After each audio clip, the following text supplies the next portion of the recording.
Alhamdulillah, alhamdulillahillazi khalaqal mauta wal hayat liyabluwakum ayyukum ahsanu amala. Ashhadu an la ilaha illallah wahdahu la syarika lah, wa ashhadu anna Muhammadan abduhu wa rasuluh la nabiyya ba'dah. Allahumma salli wa sallim wa barik ala sayyidina Muhammad wa ala alihi wa ashabihi ajma'in. Amma ba'du, fa ya ibadallah ittaqullah ittaqullaha haqqa tuqatih wa la tamutunna illa wa antum muslimun.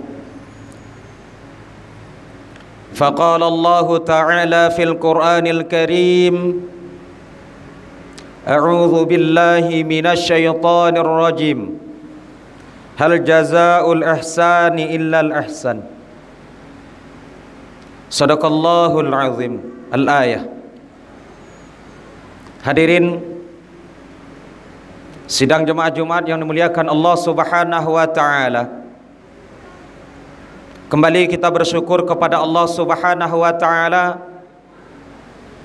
yang mana sampai saat ini, detik ini, Allah Subhanahu wa taala masih memberikan kita suatu kesempatan, kesehatan, terlebih iman dan Islam, sehingga kita dapat melaksanakan ibadah kepada Allah Subhanahu wa taala, yakni melaksanakan salat Jumat secara berjamaah. Salawat dan salam taturkan kepada Nabi Muhammad sallallahu alaihi wasallam. Allahumma shalli wa sallim ala sayyidina Muhammad wa ala ali sayyidina Muhammad.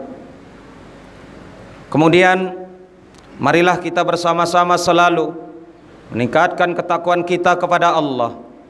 Takwa menurut ulama imtisalu awamirillah wa jatinabu nawahi, laksanakan perintah Allah, menjauhi larangan Allah. Hadirin yang dimuliakan Allah Subhanahu wa taala, dalam kehidupan ini tentunya manusia menginginkan namanya suatu perkataan, satu kata bahagia. Siapapun mereka, kita tidak bisa nafikan hadirin, setiap manusia menginginkan namanya bahagia, kebahagiaan. Terkadang seseorang menafsirkan kebahagiaan lengkapnya keluarga ia bahagia, banyaknya harta ia berbahagia, dan lain sebagainya menafsirkan kebahagiaan tersebut. Terkadang juga seseorang untuk mendapatkan suatu kebahagiaan, mereka rela, sanggup mencari hal-hal yang dilarang oleh Allah untuk mendapatkan suatu bahagia pada dirinya. Hadirin yang muliakan Allah Subhanahu wa taala, perkataan Imam Ghazali, ketahuilah kebahagiaan itu tiap-tiap diri insan apabila menjadikan hati tatkala mendapatkan ujian, musibah yang Allah berikan pada dirinya, hatinya tentram, tenang, damai, muhasabah diri, lalu mereka berdoa kepada Allah Subhanahu wa taala. Itulah kebahagiaan yang sesungguhnya. Hadirin yang muliakan Allah Subhanahu wa taala, tentunya dalam kehidupan ini juga hadirin, kalau kita lihat betapa banyak hari ini seseorang yang banyak harta bisa dikatakan bahagia apabila ia manfaatkan sebaik mungkin. Tetapi sampel contoh kita bisa melihat media televisi, berapa banyak mereka mencari kebahagiaan hanya sekedar nafsunya saja, tetapi ujung-ujungnya adalah sengsara. Begitu juga kita hadirin pada hari ini, Allah Subhanahu wa taala berikan akal dan pikiran kita sebagaimana kita mestinya kita lakukan. Kita nikmati apa yang Allah berikan pada diri kita. Sesuai perkataan Imam Ghazali tadi, apa yang telah Allah berikan pada diri kita, kita nikmati dan kita jalani, lalu kita syukuri. Hadirin muliakan Allah Subhanahu wa taala. Allah Subhanahu wa taala berfirman dalam Quran surah Al-Maidah ayat 100. A'udzu billahi minasyaitonir rajim. Qul la yastawil khabithu wat thayyib walau a'jabaka kasratul khabith. Fattaqullaha ya ulil albab la'allakum tuflihun. Katakanlah, tidak sama yang buruk dengan yang baik, meskipun banyak yang buruk itu menarik hatimu.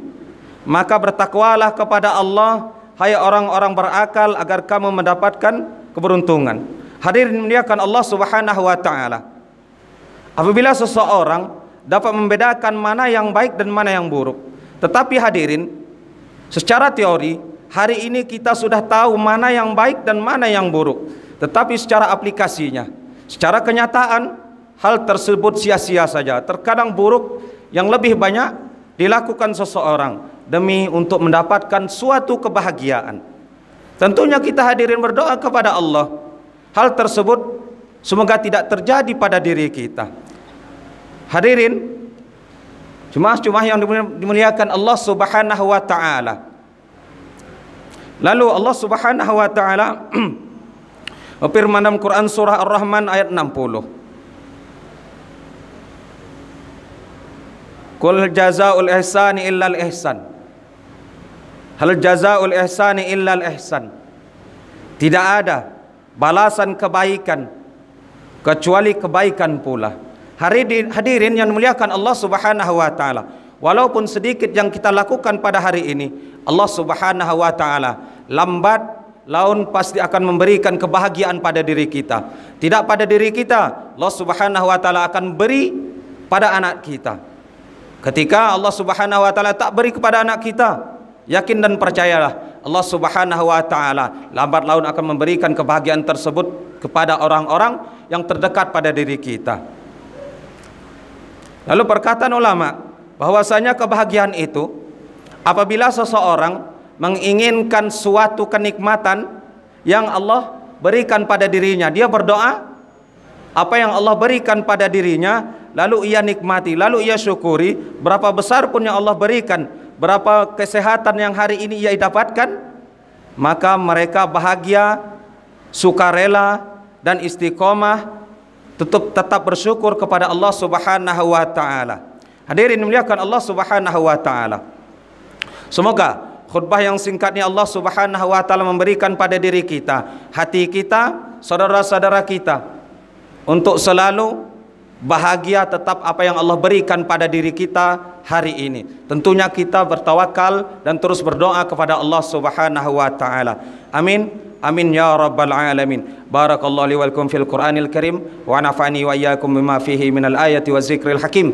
Innahu huwal ghafurur rahim.